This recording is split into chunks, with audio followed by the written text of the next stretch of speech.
Olá, pessoal! Na aula passada, a gente falou um pouquinho sobre a estrutura previdenciária aqui no Brasil. Falamos um pouco da importância de começar um planejamento de aposentadoria o mais cedo possível e por que isso vai ser tão importante no futuro.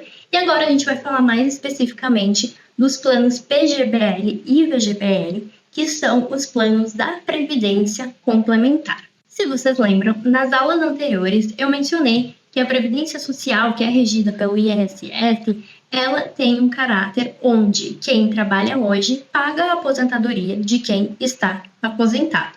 Aqui, quando a gente fala de Previdência Complementar, a gente não tem esse sistema, que seria um sistema de repartição. A gente tem um sistema de acúmulo de capital. Então, eu, Eduarda, vou colocar o meu dinheiro, vamos supor, mensalmente ali na aposentadoria.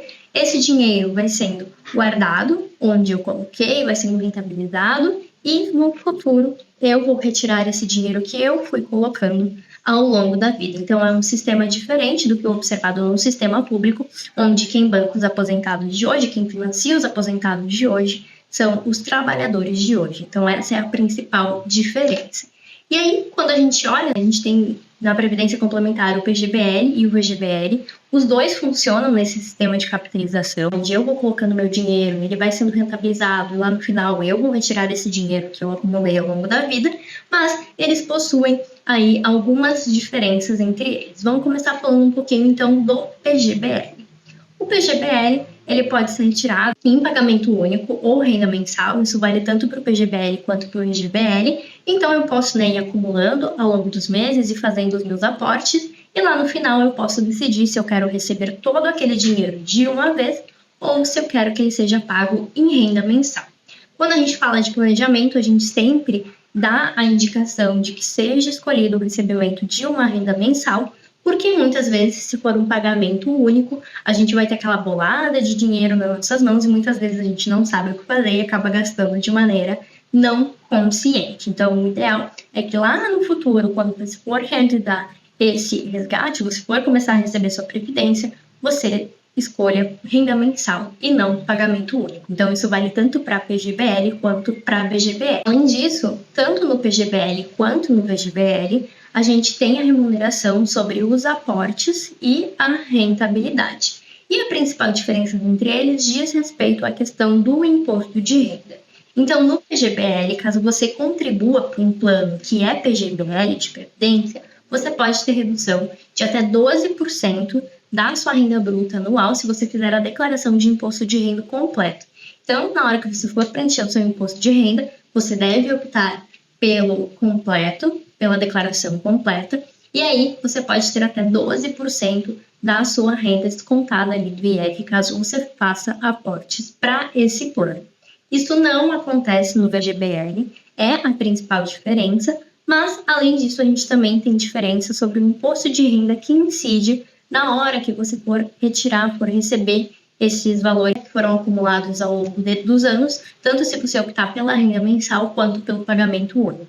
Então, no caso do PGBL, esse imposto de renda vai ser sobre o saldo total que você acumulou ao longo desses anos, então os aportes mais os rendimentos, enquanto que no VGBL o imposto de renda ele cai somente sobre os rendimentos. Então, aqui é uma diferença importante. Isso acontece porque no PGBL, como ao longo dos anos você já teve aquela dedução de IR de 12% da renda bruta anual, no final você acaba tendo que pagar IR sobre tudo, os aportes mais os rendimentos, enquanto que no VGBL você não teve essa dedução de imposto de renda, então o IR é somente sobre o rendimento. Então aqui tem uma diferença bem importante. Se você for aportar anualmente nos seus planos de previdência mais do que 12% da sua renda bruta anual, não faz sentido, né, você fazer aí um PGBL, vale a pena você fazer um VGBL ou dividir os seus aportes em um PGBL com até 12% da sua renda bruta anual e o resto num VGBL. Mas saiba que se você optar pelo PGBL,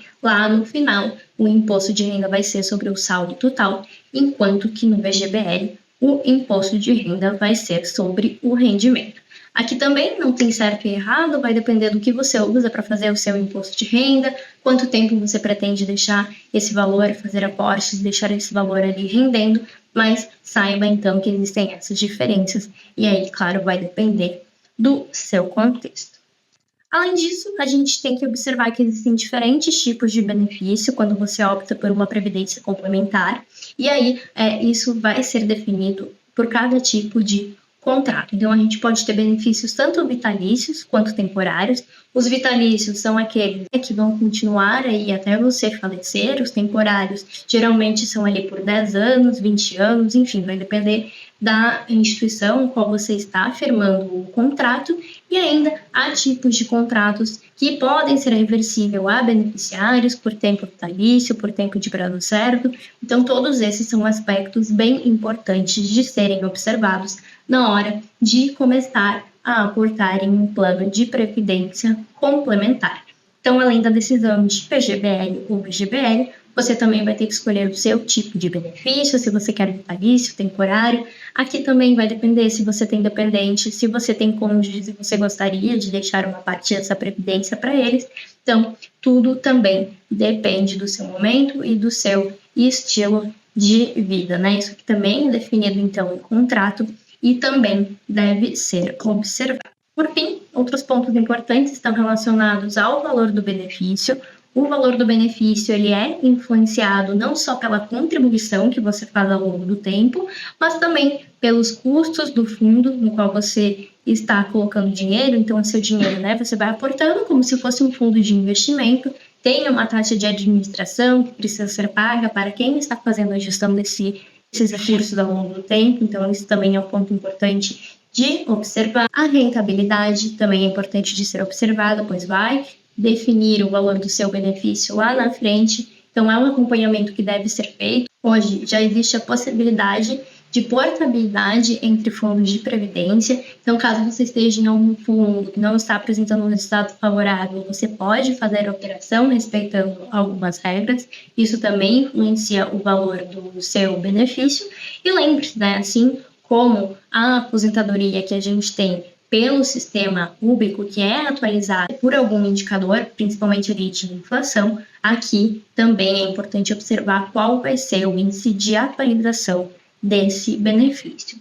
Por fim, um ponto muito importante de analisar é a tábua atuarial que é utilizada pelo fundo de previdência no qual você está aplicando. A tábua atuarial ela é utilizada como um instrumento por esses fundos para calcular o valor do benefício. E aí, quanto mais antiga for a tábua atuarial, maior tende a ser o valor do seu benefício. Então, isso também é importante, dependendo da mudança de tábua atuarial, o valor do seu benefício lá na frente pode ser maior ou menor. Então, também são aspectos para olhar no contrato quando você receber as informações do fundo no qual você planeja investir. Bom, pessoal, por hoje era isso. Vamos continuar com a nossa última aula, onde a gente vai falar de outros aspectos do planejamento financeiro pessoal. A gente falou aqui basicamente com foco em crédito, investimentos, a gestão financeira, a aposentadoria, e agora a gente vai passar rapidamente pela gestão tributária, de seguros e também o planejamento sucessório. Espero vocês na próxima aula.